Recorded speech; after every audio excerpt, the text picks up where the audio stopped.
आज का दिन गुरुवार का पावन दिन है। ये वह पवित्र दिन है जब देवगुरु बृहस्पति और भगवान विष्णु की विशेष आराधना की जाती है।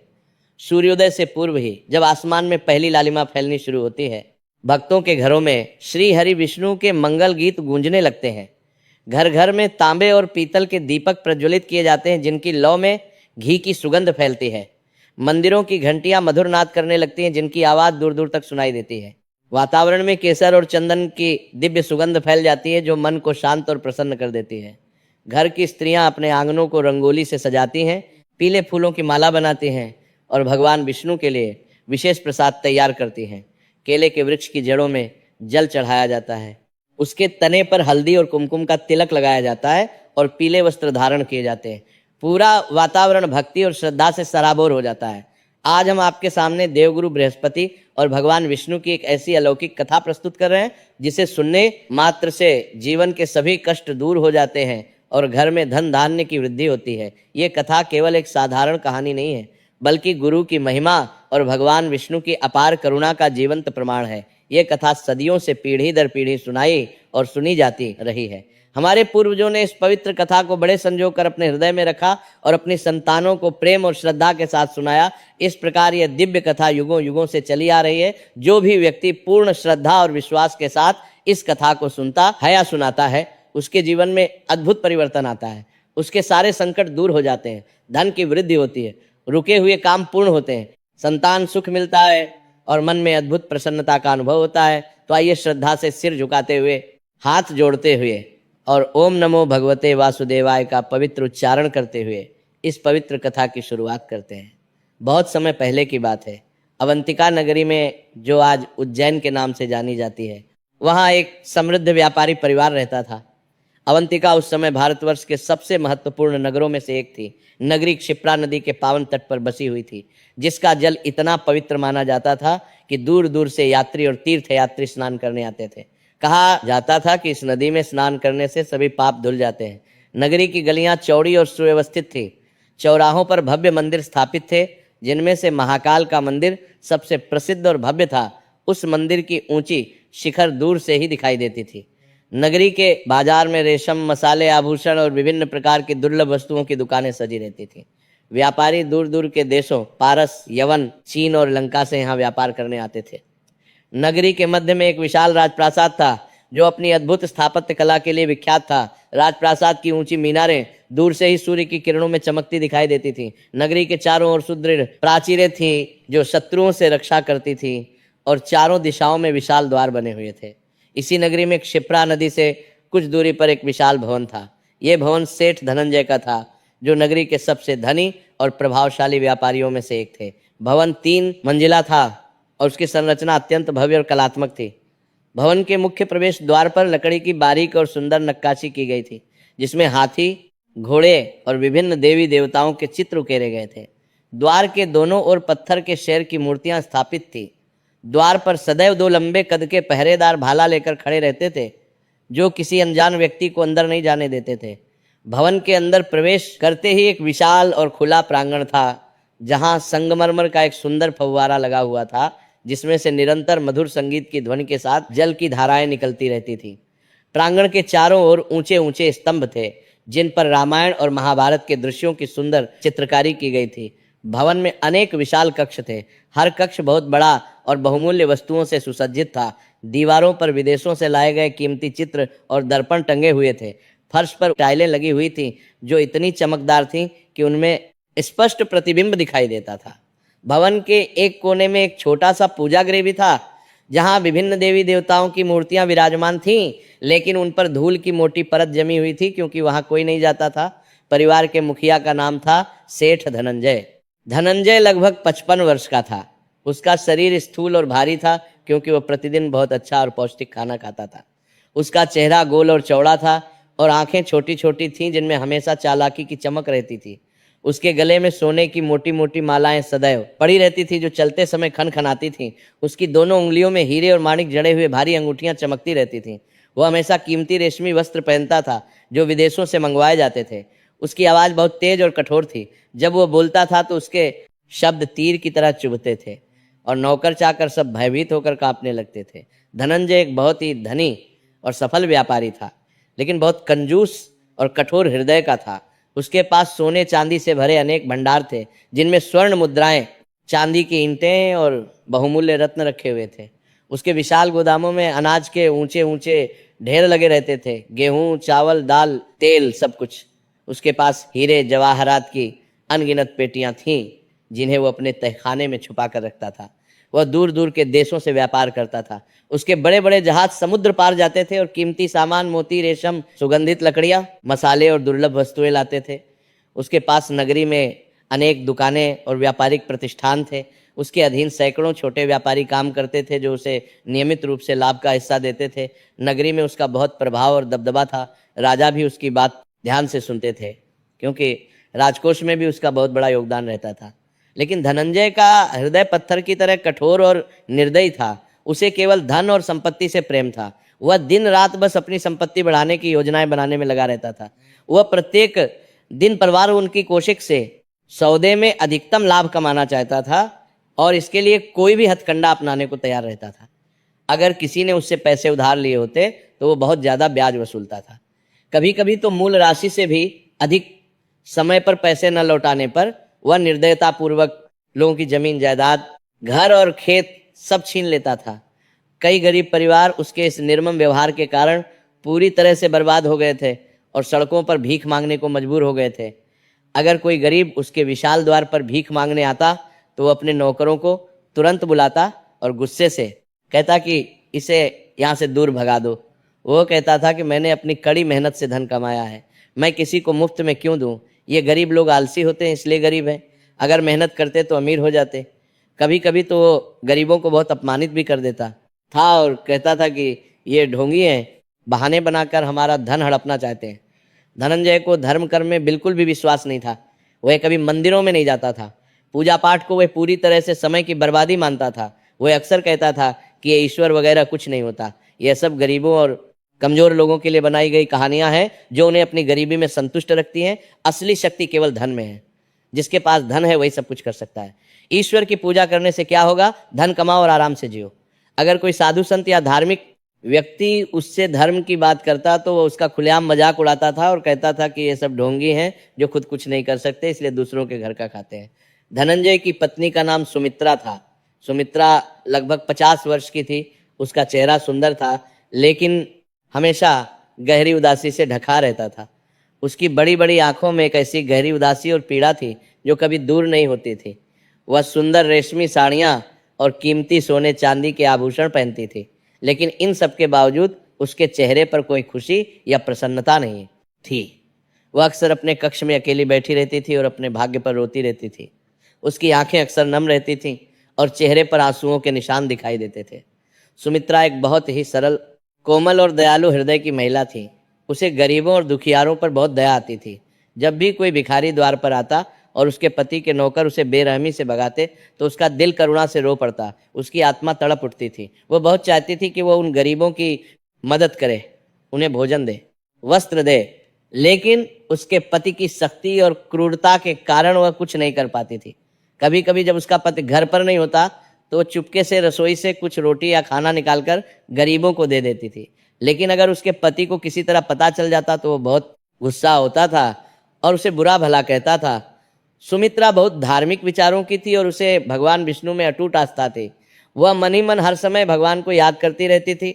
वह चाहती थी कि घर में एक छोटा सा सुंदर मंदिर हो जहां वह नियमित रूप से पूजा कर सके, दीपक जला सके, भगवान को भोग लगा सके।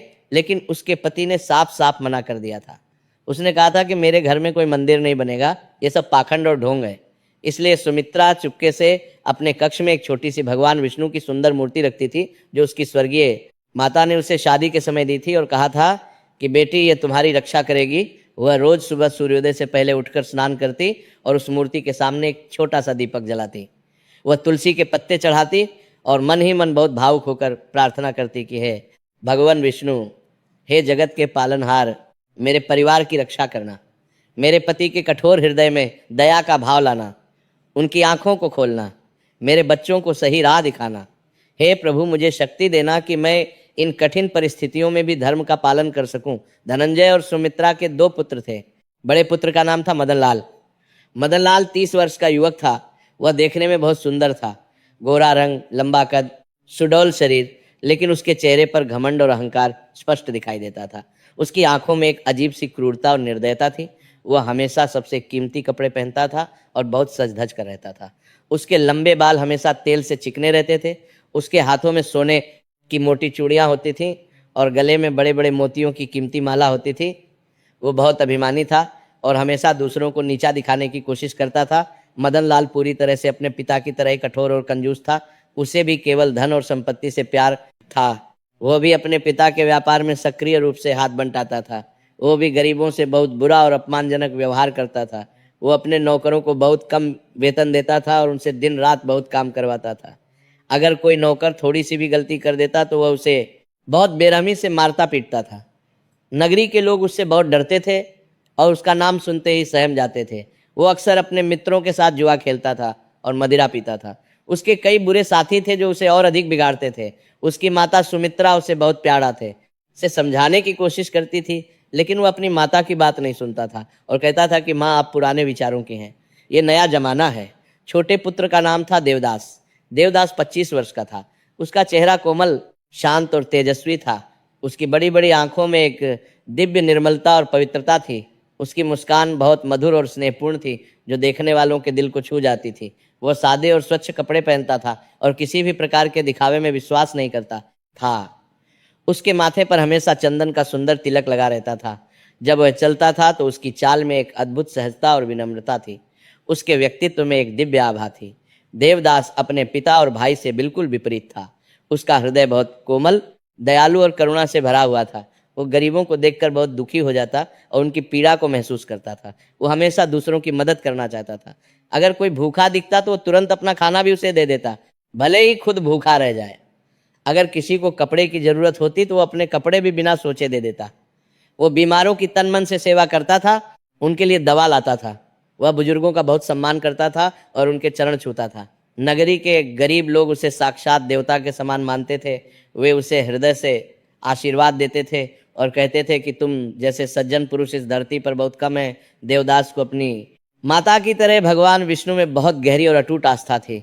वह रोज सुबह अंधेरे में ही उठ जाता था और क्षिप्रा नदी के पावन घाट पर स्नान करने जाता था।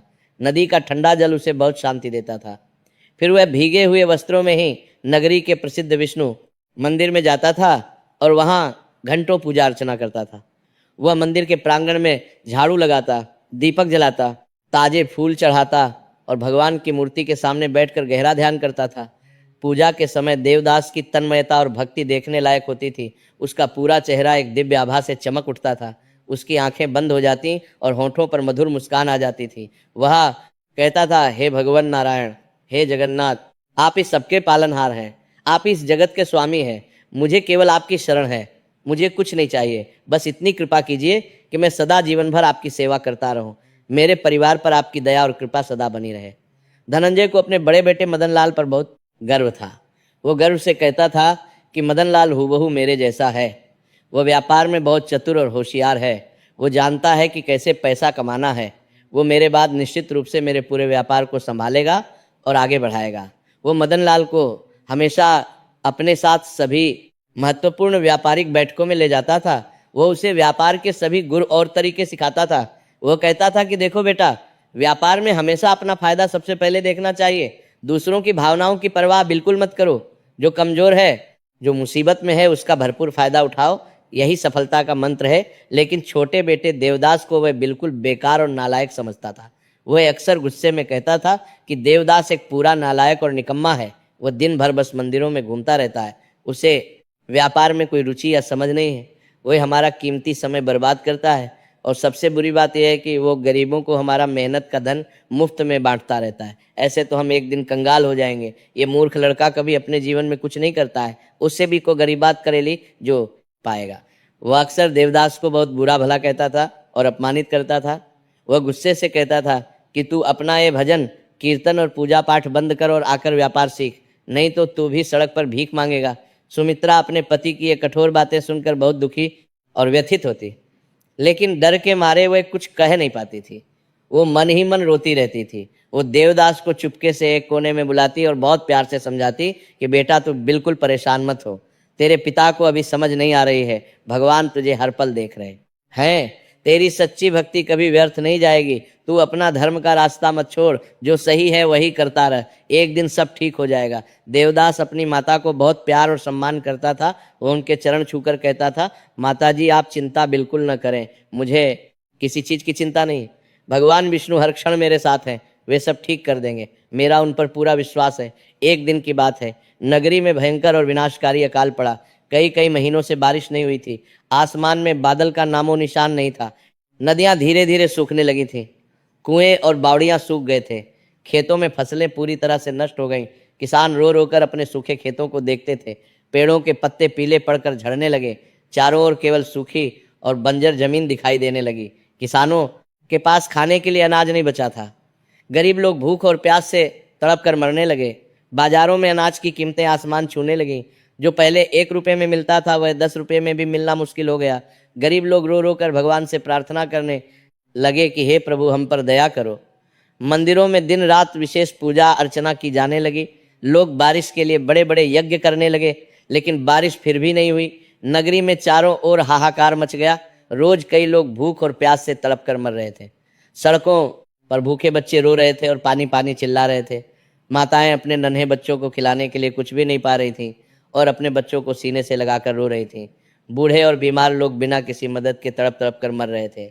नगरी के दयालु राजा ने तुरंत अपने सभी राजकीय भंडार खोल दिए और गरीबों में नियमित रूप से अनाज बांटना शुरू किया, लेकिन राजकोष भी सीमित था और जरूरतमंद बहुत अधिक थे। कुछ समय बाद राजकोष के भंडार भी तेजी से खाली होने लगे। परेशान राजा ने नगरी के सभी धनी और प्रभावशाली व्यापारियों को राज दरबार में बुलाया। राजा ने बहुत चिंतित होकर कहा कि आप सब जानते हैं कि हमारी नगरी में एक भयंकर संकट आ गया है। लोग भूख प्यास से मर रहे हैं, राजकोष के भंडार भी लगभग खाली हो रहे हैं। मैं आप सब धनी और समृद्ध व्यापारियों से विनम्रतापूर्वक निवेदन करता हूं कि आप कृपया अपने भंडारों से अनाज निकालें और इन बेसहारा गरीबों में बांटें। ये आपका धर्म और कर्तव्य है, ये मानवता है। भगवान निश्चित रूप से आपको इसका अच्छा फल देंगे। यही समय है जब हमें एक दूसरे का साथ देना होगा। कुछ दयालु व्यापारियों ने राजा की बात को समझा और मान लिया। उन्होंने तुरंत अपने भंडारों से अनाज निकालकर गरीबों में बांटना शुरू किया, लेकिन धनंजय ने बिल्कुल साफ और कठोरता से इनकार कर दिया। उसने घमंड से कहा, महाराज मैंने अपनी कड़ी मेहनत और बुद्धिमानी से यह सारा अनाज इकट्ठा किया है। मैंने इसे खरीदने के लिए बहुत सारे पैसे लगाए हैं। मैं इसे बिना कारण मुफ्त में क्यों बांटूं? अगर किसी को चाहिए तो आकर उचित कीमत देकर खरीद ले। मुफ्त में तो कुछ भी नहीं मिलेगा, और वैसे भी अकाल कोई मेरी गलती तो है नहीं, ये तो प्रकृति का नियम है। मैं क्यों अपना नुकसान करूं? मुझे अपने परिवार के बारे में भी सोचना है। राजा बहुत क्रोधित और आहत हुए। उनकी आंखों में आंसू आ गए। उन्होंने दुख से कहा, धनंजय तुम इतने कठोर हृदय के कैसे हो गए? क्या तुम्हारे हृदय में जरा भी मानवता नहीं बची? मासूम लोग दुख की मर रहे हैं और तुम्हें केवल अपने धन की चिंता है। तुम्हारे पास इतना अधिक धन है कि तुम्हारी 7 पीढ़ियां आराम से बिता सकती हैं, फिर भी तुम इन मरते हुए गरीबों की मदद नहीं कर रहे। ये तुम्हारा बहुत बड़ा अधर्म और पाप है। इसका फल तुम्हें अवश्य भुगतना पड़ेगा। भगवान इसे कभी माफ नहीं करेंगे। लेकिन कठोर हृदय धनंजय नहीं माना। वह और भी अकड़ कर बोला, महाराज आप मुझे जो कहना है कह लीजिए, मुझे कोई फर्क नहीं पड़ता, लेकिन मैं अपना एक दाना भी अनाज नहीं दूंगा। मुझे किसी धर्म की बिल्कुल भी परवाह नहीं है। यह कहकर वह घमंड से राजदरबार से बाहर चला गया। देवदास पूरा दृश्य देख रहा था। उसका कोमल दिल बुरी तरह रो रहा था। उसे अपने पिता की इस क्रूरता पर बहुत शर्म और पीड़ा हो रही थी। वो भारी मन से अपने पिता के पास गया और बहुत विनम्रता और नम्रता से बोला, पिताजी आप क्या कर रहे हैं? लोग तड़प तड़प कर मर रहे हैं। छोटे छोटे मासूम बच्चे भूख से बिलख रहे हैं। हमारे विशाल गोदामों में इतना सारा अनाज पड़ा है, हम उनकी मदद क्यों नहीं करते? भगवान ने हमें इतना धन और संपत्ति दी है तो इसका सदुपयोग दूसरों की भलाई के लिए करना चाहिए। यही असली धर्म है पिताजी, यही मानवता है। लेकिन धनंजय ने बहुत गुस्से में आकर कहा, तू चुप रह, तुझे क्या पता व्यापार के बारे में? तू तो बस दिन भर भगवान भगवान रटता रहता है। अगर तेरा भगवान इतना ताकतवर है तो वही बारिश क्यों नहीं करवा देता? अनाज क्यों नहीं पैदा कर देता? सब झूठ और ढोंग है, कोई भगवान वगैरह नहीं है। असली चीज केवल धन है और मैं अपना एक दाना धन किसी को नहीं दूंगा। तू जा अपने भजन कीर्तन में लगा रहे, मुझे बेकार का उपदेश मत दे। देवदास का कोमल दिल बुरी तरह टूट गया, लेकिन वह आंसू पीकर चुपचाप वहां से चला गया। उस रात देवदास बिल्कुल सो नहीं सका। वो बार बार करवट बदलता रहा। वो लगातार सोच रहा था कि वो क्या कर सकता है इन गरीबों की मदद के लिए। उसके पास तो अपना कुछ भी नहीं था। घर का सारा धन उसके पिता के पूर्ण नियंत्रण में था। फिर रात के आखिरी पहर में उसे अचानक एक विचार आया। उसकी प्यारी माता ने उसे कुछ बहुमूल्य आभूषण दिए थे जो उसकी दादी के थे। वे आभूषण बहुत कीमती और पुराने थे। उसकी माता ने बड़े प्यार से कहा था कि बेटा ये तेरे लिए संभाल कर रखे हैं, जब तेरी शादी होगी तो तू अपनी पत्नी को प्यार से दे देना। लेकिन देवदास ने गंभीरता से सोचा कि इससे बड़ा और महत्वपूर्ण काम और क्या हो सकता है। लोगों की जान बचाना, उन्हें भूख से बचाना सबसे बड़ा धर्म और पुण्य है। उसने तुरंत अपनी माता से इस बारे में बात की। सुमित्रा ने बेटे का चेहरा देखा और उसकी आंखों में झलकती करुणा को समझ गई। उसने प्यार से कहा, बेटा तू बिल्कुल सही सोच रहा है, मैं तुझ पर गर्व करती हूँ। ये आभूषण ले जा और बेचकर अनाज खरीद ले, फिर जरूरतमंद गरीबों में बांट दे। भगवान तुझे इस महान कार्य का बहुत अच्छा फल जरूर देंगे। लेकिन ध्यान रहे कि अपने पिता को ये बात बिल्कुल मत बताना, नहीं तो वे बहुत अधिक गुस्सा होंगे और समस्या और बढ़ जाएगी। देवदास ने माता के चरण छुए और आशीर्वाद लिया, फिर आभूषण लेकर बाजार की ओर चल पड़ा। उसने एक विश्वसनीय सुनार को वे कीमती आभूषण अच्छे दाम में बेच दिए और उस पूरे पैसे से बहुत सारा अनाज खरीद लिया। फिर वह प्रसन्न मन से उस अनाज को गरीबों में बांटने के लिए नगरी के गरीब इलाके में पहुंच गया। जब नगरी के भूखे और तड़पते लोगों ने देखा कि देवदास बिना कोई कीमत लिए गरीबों में अनाज बांट रहा है, तो बहुत से लोग तुरंत इकट्ठा हो गए। गरीब लोग खुशी और कृतज्ञता से रोने लगे। उनकी आंखों में आंसू थे। वे हाथ जोड़कर कहने लगे कि धन्य है तुम्हारी दया, धन्य है तुम्हारा हृदय, आज तुमने हमारी और हमारे बच्चों की जान बचा ली। भगवान तुम्हें हमेशा सुखी रखें, तुम्हारा जीवन मंगलमय हो।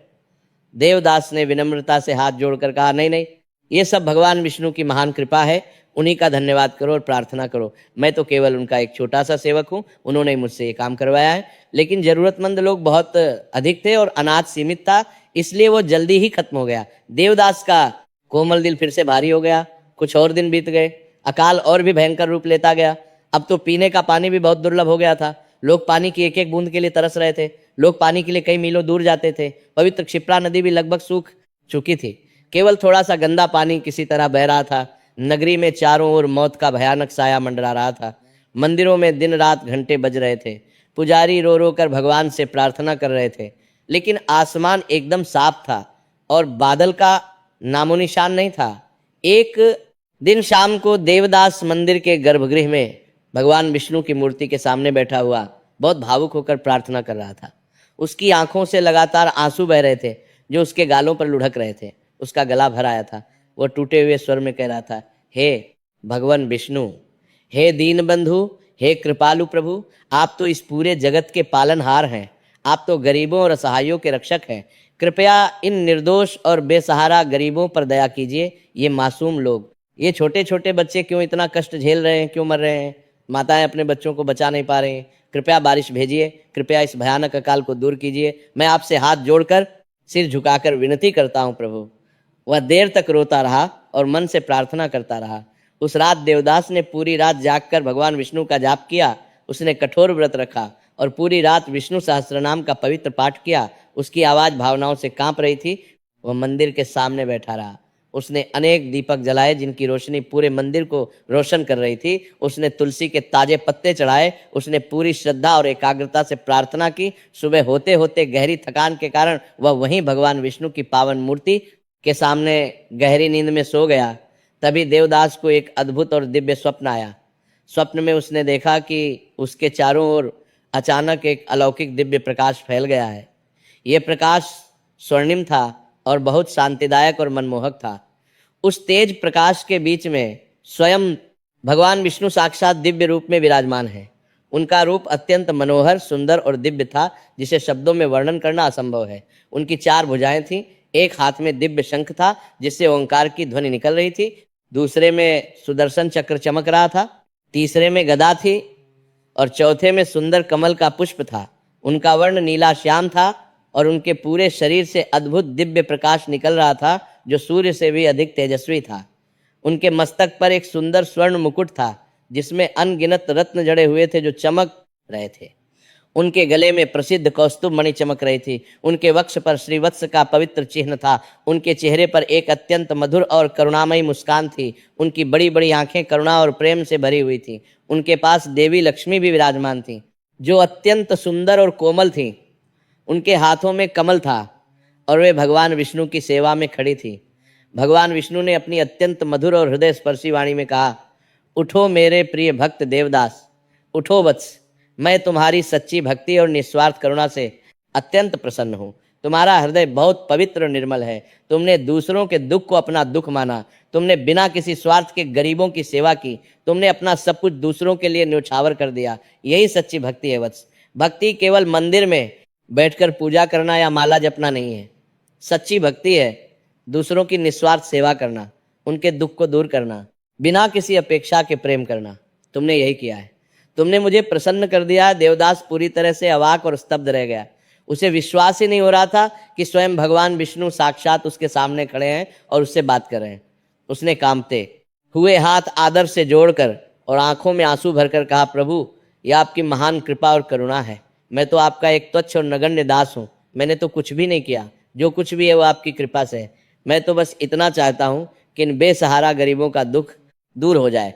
ये निर्दोष और मासूम लोग क्यों इतना कष्ट भोग रहे हैं? प्रभु, कृपया इस भयानक अकाल को दूर कीजिए। कृपया धरती पर बारिश भेजिए।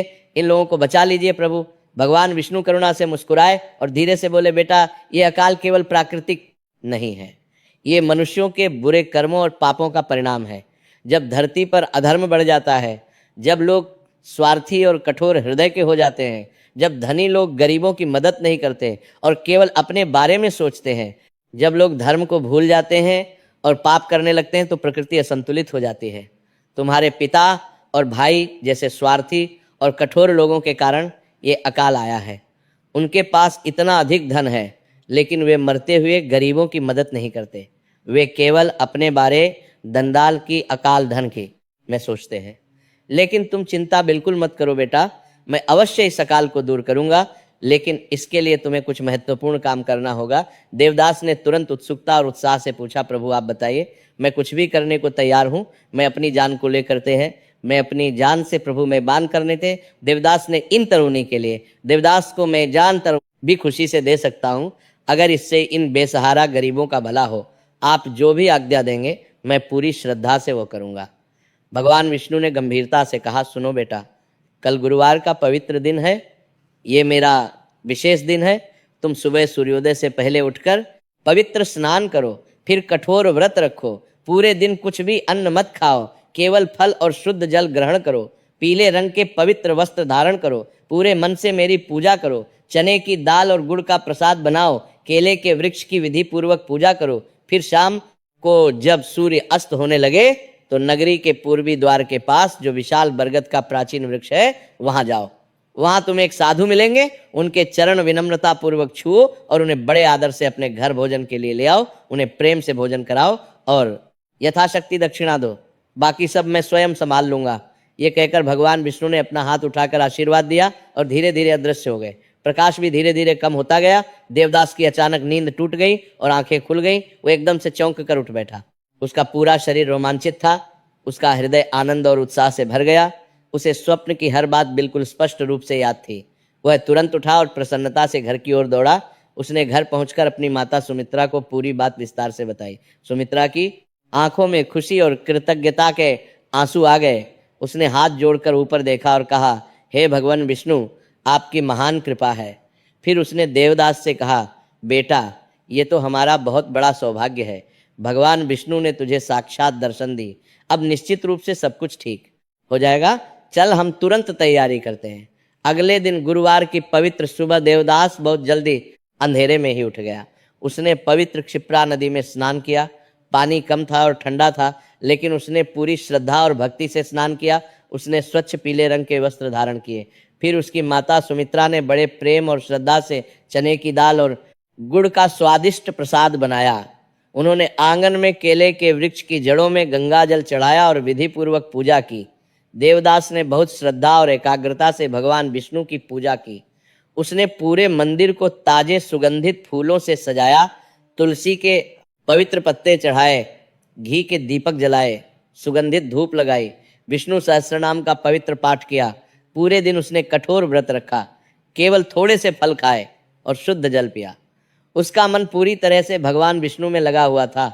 शाम होते ही जब सूर्य पश्चिम में अस्त होने लगा, देवदास पूर्वी द्वार की ओर तेजी से चल पड़ा। जब वह प्राचीन बरगद के विशाल पेड़ के पास पहुंचा तो उसने देखा कि वहां सचमुच एक साधु बैठे हुए हैं। वे पेड़ के नीचे एक सफेद आसन पर शांतिपूर्वक विराजमान थे। उनका रूप अत्यंत तेजस्वी और दिव्य था। उनकी आयु लगभग 70 वर्ष प्रतीत होती थी। उनके बाल और लंबी दाढ़ी बिल्कुल सफेद थी, जो चांदी की तरह चमक रही थी। उनके शरीर पर भगवा रंग का पवित्र वस्त्र था। उनके माथे पर चंदन और कुमकुम का बड़ा तिलक था। उनके चेहरे पर एक अलौकिक दिव्य शांति थी। उनकी आंखों में अपार ज्ञान और करुणा की झलक थी। जब देवदास ने उन्हें देखा तो उसे तुरंत एहसास हुआ कि ये कोई साधारण साधु नहीं है, बल्कि कोई महान संत हैं। देवदास ने उन्हें देखते ही बड़े आदर से साष्टांग प्रणाम किया। उसने अपने पूरे शरीर को जमीन पर लिटा दिया और साधु के चरणों को स्पर्श किया। साधु ने करुणा से मुस्कुराते हुए कहा, खुश रहो बेटा, उठो वत्स, भगवान तुम्हारा कल्याण करें। तुम कौन हो और यहाँ क्यों आए हो? देवदास ने विनम्रता पूर्वक कहा, महाराज मेरा नाम देवदास है, मैं इस नगरी का रहने वाला हूँ। महाराज भगवान विष्णु ने कल रात मुझे स्वप्न में साक्षात दर्शन दिए और आज्ञा दी कि मैं आपको अपने घर भोजन के लिए ले आऊं। कृपया आप मेरे साथ चलें। मेरी माता ने बहुत प्रेम और श्रद्धा से भोजन बनाया है। आपकी कृपा से हमारा घर पवित्र और धन्य हो जाएगा। साधु ने बड़ी गंभीरता से देवदास की ओर देखा। उनकी दिव्य दृष्टि देवदास के हृदय को देख रही थी। कुछ क्षण मौन रहने के बाद उन्होंने कहा, तो तुम वही देवदास हो जिसने अपने बहुमूल्य पारिवारिक आभूषण बेचकर गरीबों को अनाज बांटा। तुम वही देवदास हो जो हर रोज मंदिर में भगवान की सच्ची पूजा करता है। तुम्हारा हृदय बहुत शुद्ध और पवित्र है बेटा। ठीक है, मैं तुम्हारे साथ चलूंगा, लेकिन मेरी एक शर्त है। मैं केवल वही भोजन ग्रहण करता हूँ जहाँ सच्ची श्रद्धा हो, जहाँ दया हो, जहाँ धर्म हो, जहाँ प्रेम हो। क्या तुम्हारे घर में ऐसा वातावरण है? देवदास ने सच्चे मन से कहा, महाराज हमारे घर में मेरी माता बहुत धार्मिक और सरल हृदय की हैं। वे रोज श्रद्धा पूर्वक भगवान विष्णु की पूजा करती हैं। मैं भी भगवान का भक्त हूँ। हमारे हृदय में सच्चे में श्रद्धा है। कृपया आप चलिए महाराज। साधु प्रेम से मुस्कुराए और देवदास के साथ चल पड़े। जब वे देवदास के विशाल भवन पर पहुंचे तो सुमित्रा दरवाजे पर खड़ी उनका इंतजार कर रही थी। उसने बहुत आदर और प्रेम से साधु का स्वागत किया। उसने विधि पूर्वक उनके चरण धोए, चंदन का तिलक लगाया और उन्हें आदर से आसन पर बिठाया। फिर उसने बहुत प्रेम और श्रद्धा से भोजन परोसना शुरू किया। भोजन में सुगंधित पूरी, विभिन्न प्रकार की स्वादिष्ट सब्जी, दाल, सुगंधित चावल, ताजा दही, चने की दाल और गुड़ का प्रसाद और मीठी मिठाई थी। सब कुछ बहुत स्वादिष्ट और प्रेम से बना था। साधु प्रसन्नता से भोजन करने लगे। ठीक उसी समय धनंजय अपने गोदाम की जांच करके लौट रहा था। जब उसने घर में प्रवेश किया और देखा कि एक साधु आए हुए हैं और भोजन कर रहे हैं तो उसे बहुत तीव्र गुस्सा आया। उसका चेहरा लाल हो गया। वो बहुत तेज आवाज में चिल्लाया, ये क्या हो रहा है? ये साधु मेरे घर में क्या कर रहा है? तुम लोगों ने मुझसे पूछे बिना इसे घर में कैसे बुला लिया? मैंने कितनी बार स्पष्ट रूप से कहा है कि मेरे घर में ये सब पाखंड और ढोंग नहीं चलेगा। इसे तुरंत बाहर निकालो। सुमित्रा डर से घबरा गई। उसका चेहरा पीला पड़ गया, लेकिन साधु बहुत शांति और संयम से मुस्कुराए।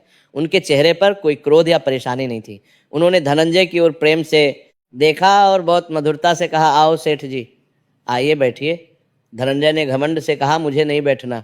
आप जल्दी से अपना भोजन खत्म करिए और यहाँ से तुरंत चले जाइए। मुझे आपकी तरह के भिखारी लोगों से कोई मतलब नहीं है।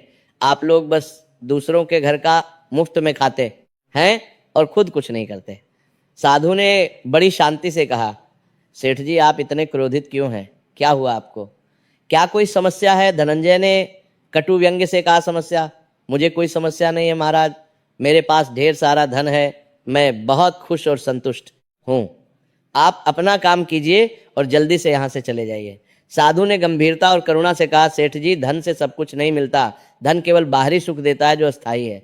असली और स्थायी सुख तो मन की शांति में है, और मन की शांति तभी मिलती है जब हम निस्वार्थ भाव से दूसरों की मदद करते हैं, जब हम धर्म का पालन करते हैं, जब हम दया और करुणा से जीते हैं।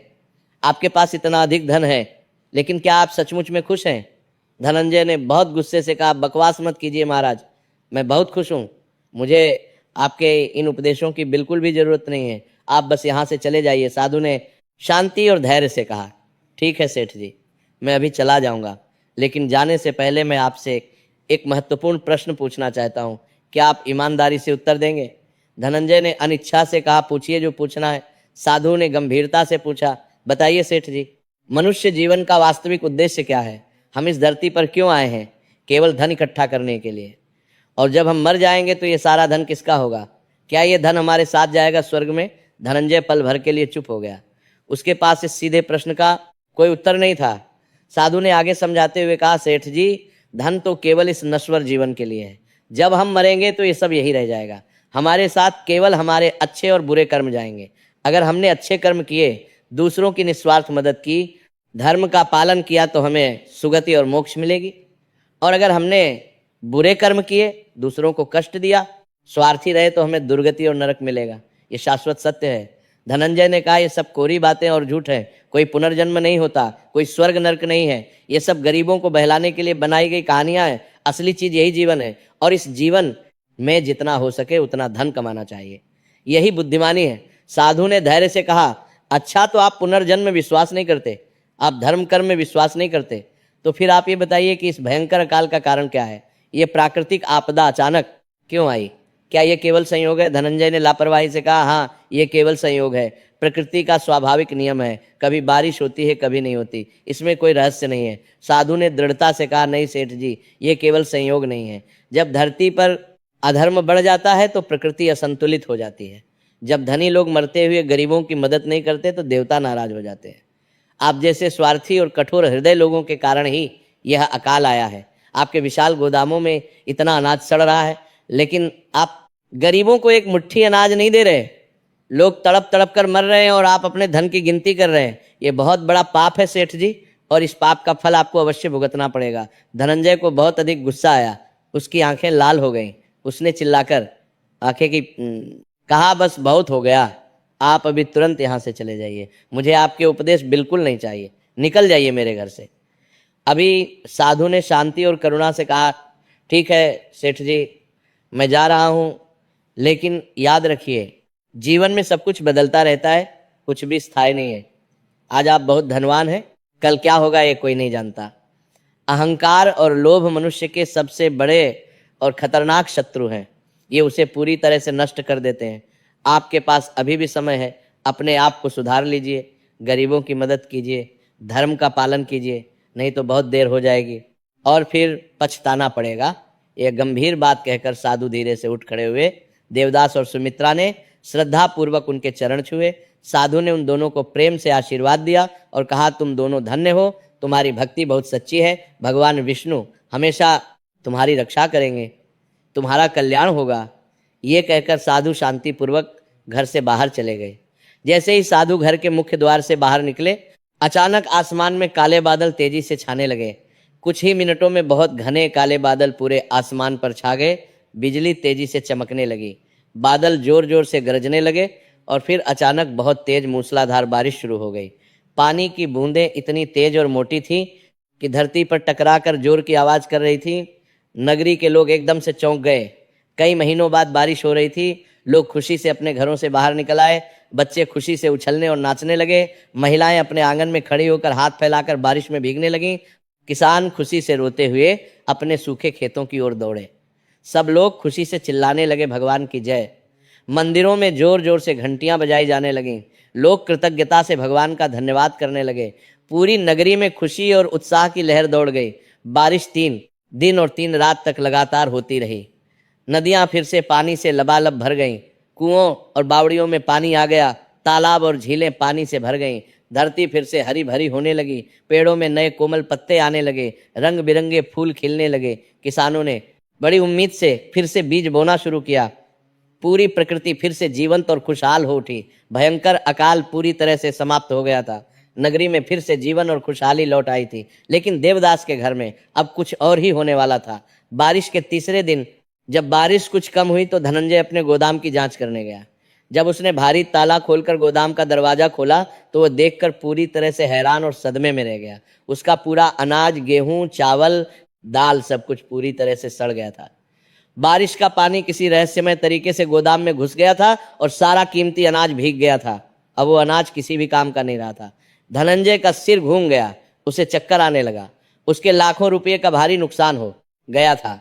वह जोर जोर से चिल्लाने लगा। उसे समझ नहीं आ रहा था कि यह कैसे हुआ। गोदाम तो बहुत मजबूत था, फिर पानी इतना सारा अंदर कैसे आ गया। धनंजय परेशान और दुखी होकर घर लौटा। उसका चेहरा पीला पड़ गया था, उसके हाथ डर से कांप रहे थे। उसने सुमित्रा को पूरी बात बताई। सुमित्रा को तुरंत उस साधु की भविष्यवाणी याद आ गई। साधु ने स्पष्ट कहा था कि अहंकार और लोभ मनुष्य को पूरी तरह से नष्ट कर देते हैं। उसे लगा कि यह उसके पति के पापों का फल शुरू हो गया है, लेकिन यह तो केवल शुरुआत थी। अगले दिन धनंजय को एक दूत से खबर मिली कि समुद्र में भयंकर तूफान में उसका एक बड़ा जहाज डूब गया है। उस जहाज में बहुत कीमती सामान था, रेशम, मोती, मसाले। लाखों रुपए का भारी नुकसान हो गया। धनंजय को बहुत बड़ा झटका लगा, वह दुख से रोने लगा। फिर कुछ दिन बाद एक और बुरी खबर आई कि दूसरे शहर में उसकी कई दुकानों में भयंकर आग लग गई है, सब कुछ जलकर राख हो गया। फिर एक और खबर आई कि जिन लोगों को उसने बड़ी रकम उधार दी थी, वे सब रात में भागकर कहीं दूर चले गए हैं। धनंजय के पास उनका कोई पता नहीं था। एक एक करके धनंजय को कई बड़े झटके लगते गए। उसका विशाल धन तेजी से कम होने लगा। धनंजय बहुत परेशान और चिंतित हो गया। उसे नींद नहीं आती थी। वह समझ नहीं पा रहा था कि ये सब कैसे हो रहा है। कुछ दिन पहले तक तो सब कुछ बिल्कुल ठीक था, अचानक एक साथ सब कुछ गलत कैसे होने लगा। उसे धीरे धीरे उस साधु की चेतावनी याद आने लगी। साधु ने स्पष्ट कहा था कि इस पाप का फल तुम्हें अवश्य भुगतना पड़ेगा। क्या सचमुच यह उसके पापों का फल था? लेकिन धनंजय अभी भी अपने घमंड और अहंकार में फंसा था। वह मानने को तैयार नहीं था। फिर सबसे बड़ा और दुखद झटका लगा। धनंजय का बड़ा और प्यारा बेटा मदनलाल अचानक बहुत बीमार पड़ गया। उसे एक अजीब और खतरनाक बीमारी हो गई थी। उसके पूरे शरीर में असहनीय दर्द था।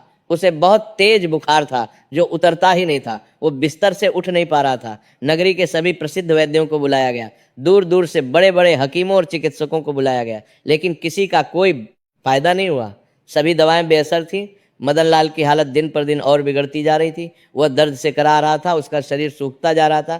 धनंजय बहुत परेशान और दुखी हो गया। उसने बहुत सारे पैसे खर्च किए, लेकिन मदनलाल ठीक नहीं हुआ। उसकी जान संकट में थी। एक रात धनंजय अपने कक्ष में अकेला बैठा हुआ गहरी सोच में डूबा था। उसका पूरा संसार उजड़ता जा रहा था। उसका सारा धन खत्म हो रहा था। उसका प्यारा बेटा मौत के मुंह में जा रहा था। वह बहुत दुखी और निराश था। तभी उसे उस साधु की सभी बातें एक एक करके याद आईं। साधु ने कहा था कि धन के साथ केवल कर्म जाते हैं। साधु ने कहा था कि अहंकार और लोभ मनुष्य को नष्ट कर देते हैं। साधु ने कहा था कि गरीबों की मदद करनी चाहिए। धनंजय को पहली बार अपने जीवन में लगा कि शायद साधु सही कह रहे थे। शायद उसने बहुत बड़ी गलती की थी। शायद ये सब उसके पापों का परिणाम था। धनंजय की आंखों से आंसू निकलने लगे, रोने लगा। जीवन में पहली बार उसकी आंखों से सच्चे पश्चाताप के आंसू निकले। वो सोच रहा था कि उसने अपने पूरे जीवन में क्या किया। उसने केवल धन इकट्ठा किया, उसने किसी की मदद नहीं की, उसने गरीबों को दुख दिया, उसने लोगों को बर्बाद किया। उसने अपने छोटे बेटे देवदास को कभी प्यार नहीं दिया, जबकि देवदास का हृदय इतना शुद्ध और पवित्र था। उसे अपनी सभी गलतियां स्पष्ट रूप से याद आने लगीं। वह घंटों रोता रहा। सुबह होते ही धनंजय टूटे हुए मन से देवदास के पास गया। देवदास अपने कक्ष में शांति से पूजा कर रहा था। धनंजय ने दरवाजा धीरे से खटखटाया। देवदास ने दरवाजा खोला और अपने पिता को देखा। उसके पिता का चेहरा पूरी तरह से बदला हुआ था। आंखें लाल और सूजी हुई थीं। चेहरे पर गहरी थकान और पीड़ा थी। देवदास चौंक गया। धनंजय ने कांपती और टूटी हुई आवाज में कहा, बेटा, मुझे माफ कर दे। मैंने तेरे साथ बहुत बुरा और अन्यायपूर्ण व्यवहार किया। मैंने तुझे कभी प्यार नहीं दिया। मैंने तेरी सच्ची भक्ति का मजाक उड़ाया। मैं बहुत स्वार्थी और कठोर था। मैं केवल धन के पीछे पागल की तरह भागता रहा। मैंने धर्म को नहीं माना। मैंने गरीबों की मदद नहीं की। और अब भगवान मुझे मेरे पापों की सजा दे रहे हैं। मेरा सब कुछ खत्म हो रहा है। मेरा प्यारा बेटा मर रहा है। बेटा, मुझे बचा ले। मुझे बता कि मैं अब क्या करूं, कैसे इस संकट से निकलूं। देवदास का कोमल दिल पिघल गया। उसने तुरंत अपने पिता को गले से लगा लिया और प्यार से कहा, पिताजी, ऐसा बिल्कुल मत कहिए। आप मेरे पिता हैं। मैं आपसे कभी नाराज नहीं था। आप मेरे लिए सब कुछ हैं। और जब इंसान को सच्चे मन से अपनी गलती का एहसास हो जाता है तो भगवान उसे जरूर माफ कर देते हैं। आप बिल्कुल चिंता मत कीजिए, सब कुछ ठीक हो जाएगा। आप भगवान विष्णु की शरण में जाइए, पूरे मन से उनकी पूजा कीजिए, गुरुवार का पवित्र व्रत रखिए, गरीबों की सच्चे मन से मदद कीजिए, भगवान विष्णु की शरण में कार्वण्य कीजिए। उनको परमार्थी सारा पराला जीवन देते हो, उनमें कार्वण्य तो बहुत दयालु और क्षमाशील हैं। वे जरूर आपकी मदद करेंगे, मुझे पूरा विश्वास है। धनंजय ने रोते हुए कहा, लेकिन बेटा, मैंने तो अपने पूरे जीवन में कभी पूजा नहीं की। मुझे बिल्कुल नहीं पता कि कैसे करते हैं। तू कृपा करके मुझे सिखा दे। देवदास ने प्यार से कहा, पिताजी, कल गुरुवार का पवित्र दिन है। आप व्रत रखिए। मैं आपको सब विस्तार से सिखा दूंगा। और सबसे पहले आप तुरंत अपने गोदामों से जो भी अनाज बचा है वह सब गरीबों में बांट दीजिए। यही सबसे बड़ा पुण्य और धर्म है। धनंजय ने तुरंत हामी भर दी। उसने तुरंत अपने सभी नौकरों को बुलाया। और आदेश दिया कि गोदामों में जो भी अनाज बचा है वो सब तुरंत निकालो और नगरी के सभी गरीबों में मुफ्त में बांट दो, किसी से एक पैसा भी मत लेना। नौकर बहुत हैरान हो गए, उन्हें विश्वास नहीं हो रहा था कि ये वही सेठ धनंजय है जो इतना कंजूस और कठोर था।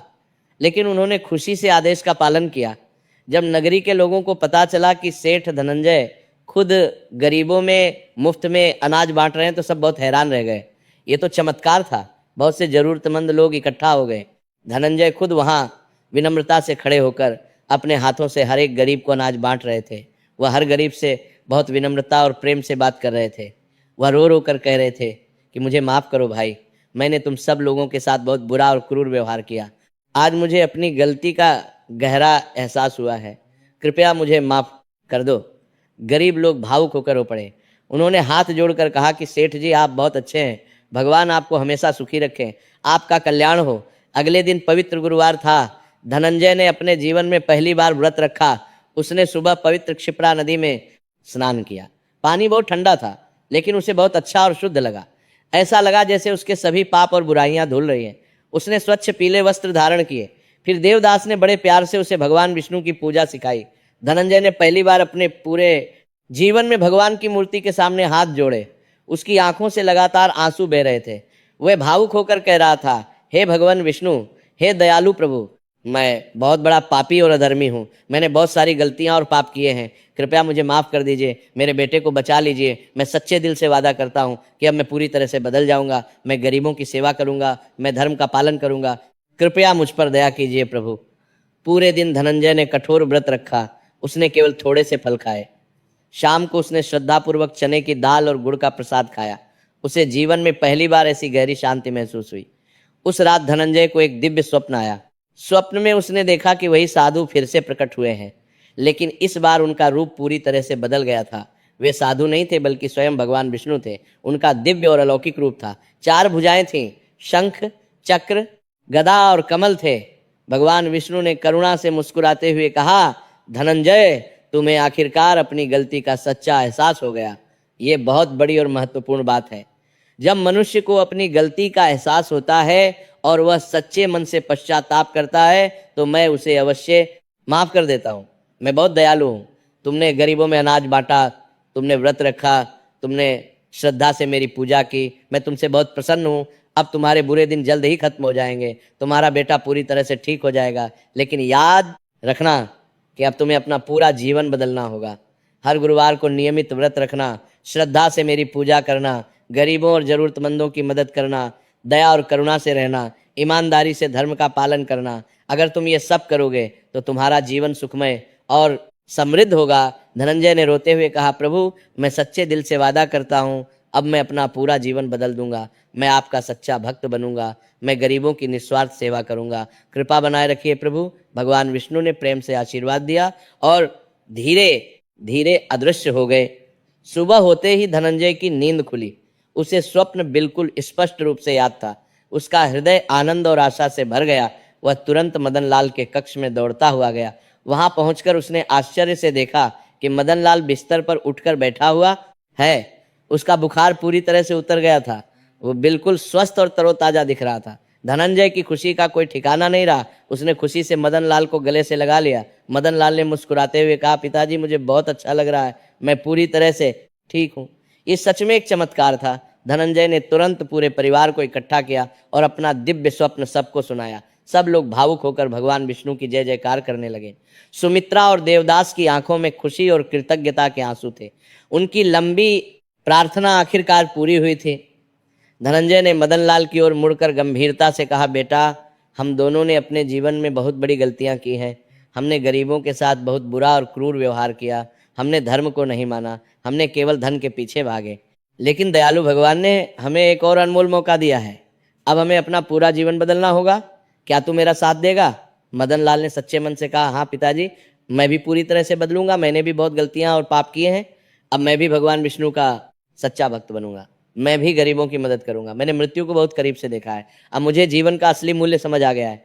धनंजय ने भावुक होकर अपने छोटे बेटे देवदास को गले लगाया और कहा, बेटा, तू ही सही था। तेरी सच्ची भक्ति और करुणा ने हम सबको बचा लिया। तू मेरा गुरु है। मैं अब तुझसे भक्ति और धर्म सीखूंगा। उस पवित्र दिन के बाद धनंजय का पूरा जीवन और व्यक्तित्व पूरी तरह से बदल गया। वह हर गुरुवार को नियमित रूप से व्रत रखने लगा। वह भगवान विष्णु की श्रद्धापूर्वक पूजा करने लगा। उसने अपने सभी व्यापार में पूरी ईमानदारी लानी शुरू की। वह अब किसी से भी अनुचित तरीके से पैसे नहीं लेता था। जिन गरीब लोगों को उसने पहले परेशान किया था, उनसे एक एक करके माफी मांगी। जिनकी जमीन जायदाद उसने गलत तरीके से ली थी, वह सब विनम्रतापूर्वक वापस कर दी। वह नियमित रूप से गरीबों और जरूरतमंदों की मदद करने लगा। उसने नगरी में एक विशाल धर्मशाला बनवाई, जहां गरीब यात्री और बेसहारा लोग मुफ्त में रुक सकते थे। उसने एक बड़ा अन्न क्षेत्र बनवाया, जहां रोज सैकड़ों गरीबों को स्वादिष्ट भोजन कराया जाता था। उसने नगरी के विभिन्न स्थानों पर कई कुएं और बावड़ियां खुदवाई, ताकि लोगों को पीने के पानी की कमी न हो।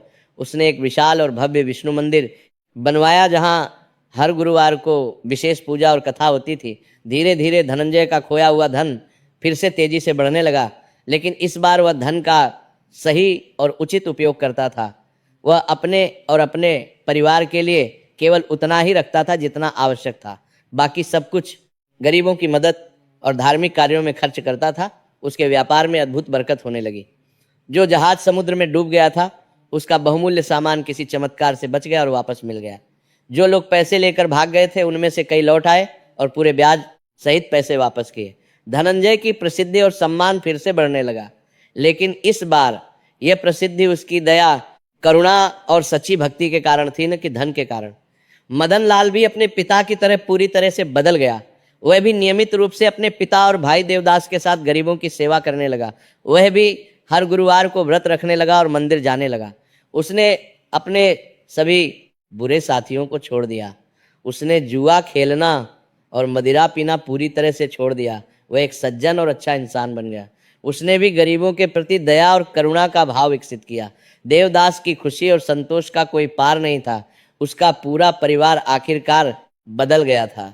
अब उनके घर में सच्ची शांति, खुशी और समृद्धि थी। कुछ समय बाद धनंजय ने देवदास की शादी नगरी के एक बहुत अच्छे और सम्मानित परिवार की लड़की से करवाई। लड़की का नाम रुक्मिणी था। रुक्मिणी भी बहुत धार्मिक, सरल और सुशील स्वभाव की थी। वह भी भगवान विष्णु की सच्ची भक्त थी। देवदास और रुक्मिणी की जोड़ी बहुत सुंदर और आदर्श बनी। दोनों मिलकर गरीबों और जरूरतमंदों की निस्वार्थ सेवा करते थे। मदन लाल की शादी भी एक सुंदर, गुणवान और धार्मिक लड़की से हुई। पूरा परिवार अब सुखी, समृद्ध और संतुष्ट हो गया। एक दिन की बात है, नगरी में फिर से वही रहस्यमय साधु आए जो पहले आए थे। लोगों ने उन्हें देखा और तुरंत खुशी से धनंजय को खबर दी। धनंजय, देवदास, मदन लाल और सुमित्रा सब जल्दी से दौड़कर साधु के पास पहुंचे। उन्होंने बड़ी श्रद्धा से साधु के पवित्र चरणों में गिरकर प्रणाम किया। धनंजय ने रोते हुए और भावुक होकर कहा, महाराज, आपने ही मेरी आंखें खोल दी। आपने ही मुझे सच्चा रास्ता दिखाया। आप भगवान विष्णु के रूप में ही आए थे। मैं जीवन भर आपका क्षण ही रहूंगा। आपकी कृपा से मेरा और मेरे परिवार का कल्याण हुआ। साधु ने करुणा से मुस्कुराते हुए कहा, बेटा, मैं तो केवल एक माध्यम था। असली कृपा तो भगवान विष्णु की है। तुमने अपनी गलती को स्वीकार किया और सच्चे मन से सुधर गए। यही सबसे बड़ी और महत्वपूर्ण बात है। अब तुम सही और धर्म के रास्ते पर हो। इसी पर आजीवन चलते रहो, कभी इस रास्ते से मत भटकना। धनंजय ने हाथ जोड़कर कहा, महाराज, कृपया हमारे घर चलिए। हम सब आपकी सेवा करना चाहते हैं। साधु प्रसन्नता पूर्वक मान गए और उनके घर चले गए। घर पर पहुंचकर पूरे परिवार ने साधु की बहुत आदर और प्रेम से सेवा की। भोजन के बाद धनंजय ने साधु को बहुत सारा धन और स्वर्ण मुद्राएं दक्षिणा में देना चाहा, लेकिन साधु ने विनम्रता पूर्वक मना कर दिया। उन्होंने कहा, बेटा, मुझे धन और संपत्ति की कोई जरूरत नहीं है। ये सारा धन तुम गरीबों और जरूरतमंदों में बांट दो। यही मेरे लिए सबसे बड़ी और सच्ची दक्षिणा है। फिर साधु ने पूरे परिवार को हाथ उठाकर आशीर्वाद दिया। उन्होंने कहा, तुम सब बहुत भाग्यशाली हो कि तुम्हें सही समय पर सही रास्ता मिल गया। अब तुम्हारा जीवन हमेशा सुखमय और समृद्ध रहेगा। लेकिन हमेशा याद रखना कि हर गुरुवार का व्रत नियमित रूप से जरूर करना, भगवान विष्णु की श्रद्धापूर्वक पूजा करना, गरीबों और असहायों की निस्वार्थ मदद करना, दया और करुणा से जीना, पूरी ईमानदारी से व्यापार करना, कभी भी घमंड और अहंकार मत करना। यही सच्चा धर्म है। यही जीवन का असली उद्देश्य है। यह महत्वपूर्ण उपदेश देकर साधु धीरे से घर से बाहर निकले। जैसे ही वे मुख्य द्वार से बाहर निकले, अचानक एक तेज और चमकदार दिव्य प्रकाश चमका। साधु का रूप धीरे धीरे बदलने लगा। सबके आश्चर्यचकित आंखों के सामने साधु गायब हो गए और उनकी जगह साक्षात भगवान विष्णु प्रकट हुए। उनका दिव्य और अलौकिक रूप था। 4 भुजाएं थीं।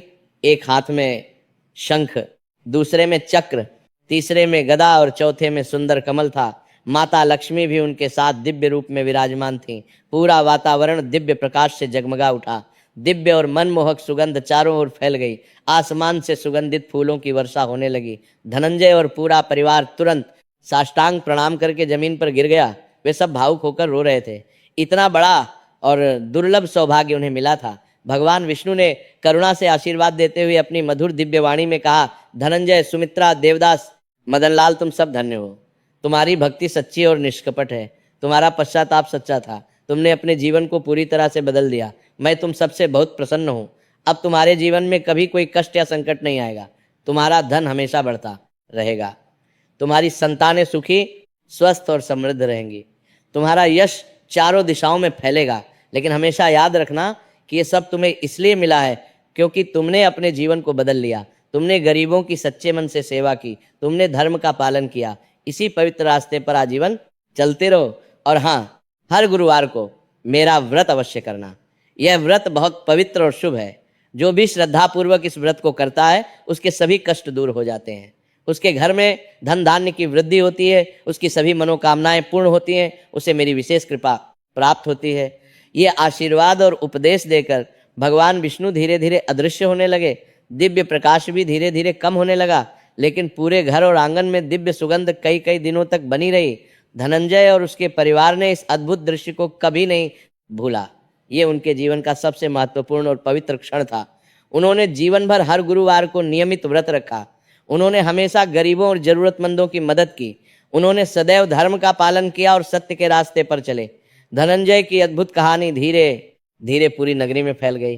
फिर ये कहानी पूरे प्रदेश में फैल गई।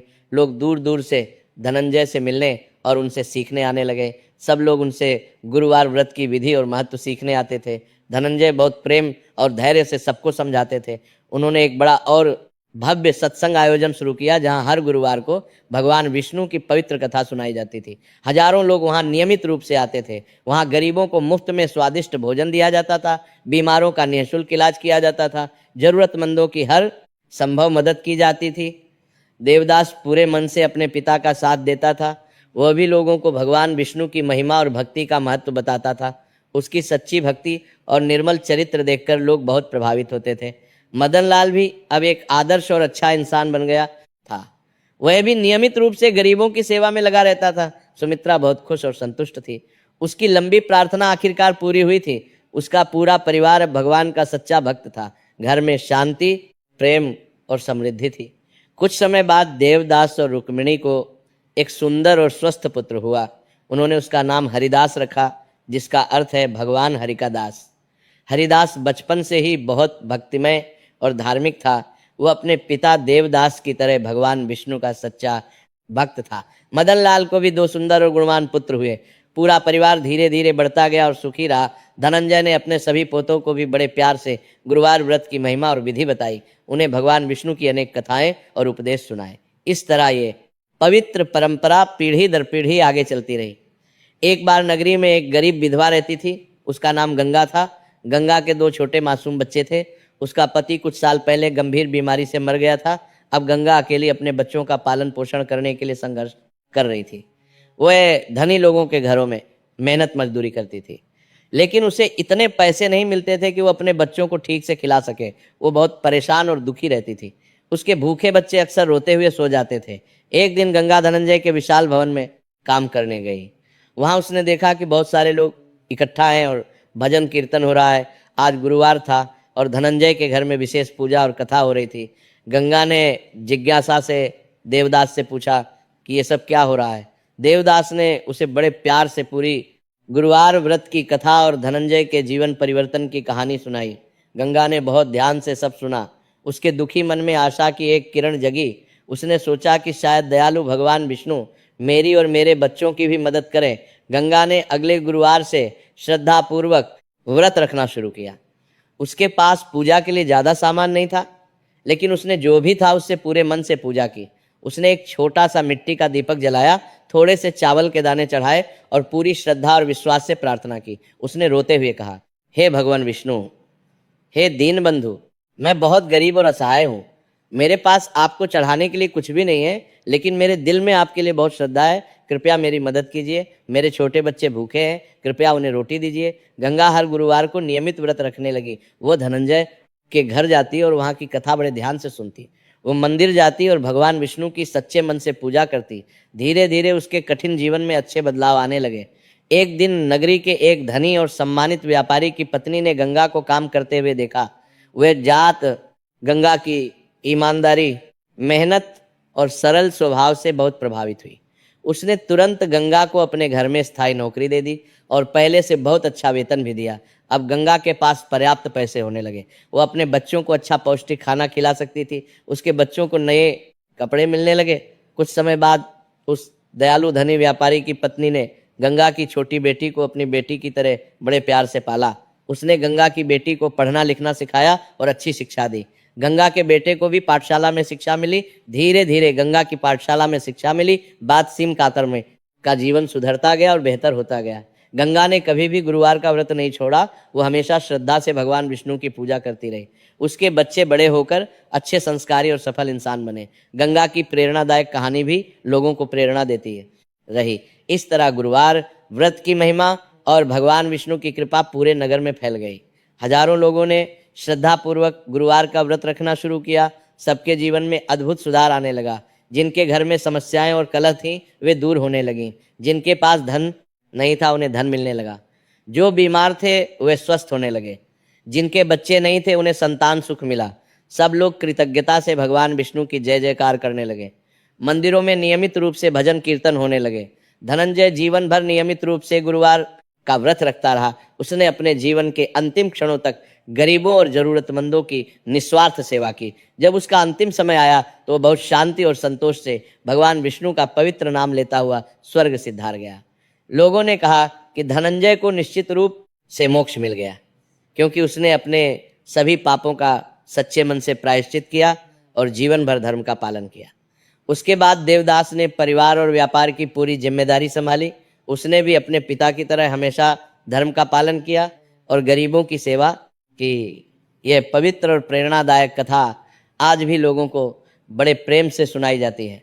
यह कथा बताती है कि भगवान विष्णु कितने दयालु और क्षमाशील हैं।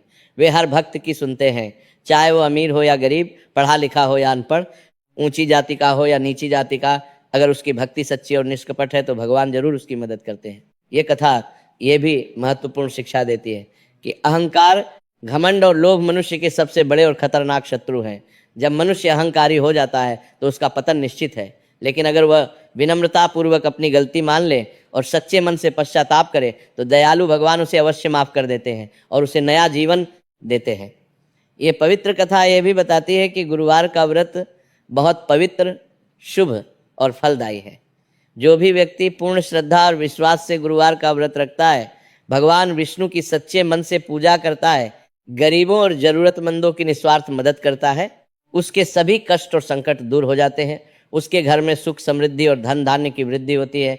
उसकी सभी मनोकामनाएं पूर्ण होती हैं। उसका परिवार सुखी रहता है। इसलिए सभी को गुरुवार का व्रत अवश्य करना चाहिए और भगवान विष्णु की भक्ति करनी चाहिए। इस पवित्र कथा को सुनने और सुनाने से भगवान विष्णु बहुत प्रसन्न होते हैं। जो व्यक्ति नियमित रूप से गुरुवार को व्रत रखता है, सुबह पवित्र स्नान करके पीले वस्त्र धारण करता है, केले के वृक्ष की विधि पूर्वक पूजा करता है, चने की दाल और गुड़ का प्रसाद बनाता है, भगवान विष्णु की श्रद्धापूर्वक आराधना करता है, उसके जीवन में कभी कोई कष्ट नहीं आता। उसका पूरा परिवार सुखी और स्वस्थ रहता है। उसके बच्चे बुद्धिमान और संस्कारी होते हैं। उसका व्यापार और काम बढ़ता है। उसके सभी काम बिना किसी विघ्न के पूरे होते हैं। उसे भगवान विष्णु की विशेष कृपा प्राप्त होती है। तो प्रिय भाइयों और बहनों, हमें भी इस प्रेरणादायक कथा से महत्वपूर्ण शिक्षा लेनी चाहिए। हमें अपने जीवन में कभी अहंकार और घमंड नहीं करना चाहिए। हमें हमेशा दूसरों की मदद करनी चाहिए। गरीबों और जरूरतमंदों के प्रति दया और करुणा का भाव रखना चाहिए। धर्म का पालन करना चाहिए। ईमानदारी से जीना चाहिए। और सबसे महत्वपूर्ण बात यह है कि हमें भगवान विष्णु की सच्ची भक्ति करनी चाहिए। गुरुवार का व्रत रखना चाहिए, तभी हमारा जीवन सुखमय और सफल होगा। इति श्री गुरुवार व्रत कथा संपूर्ण। भगवान विष्णु की जय। हे भगवान नारायण, हे जगत के पालनहार, हम सबकी रक्षा करना, हमारे जीवन को सुखमय बनाना, हमें सदा धर्म के रास्ते पर चलने की शक्ति देना, हमारे परिवार का कल्याण करना। ओम नमो भगवते वासुदेवाय।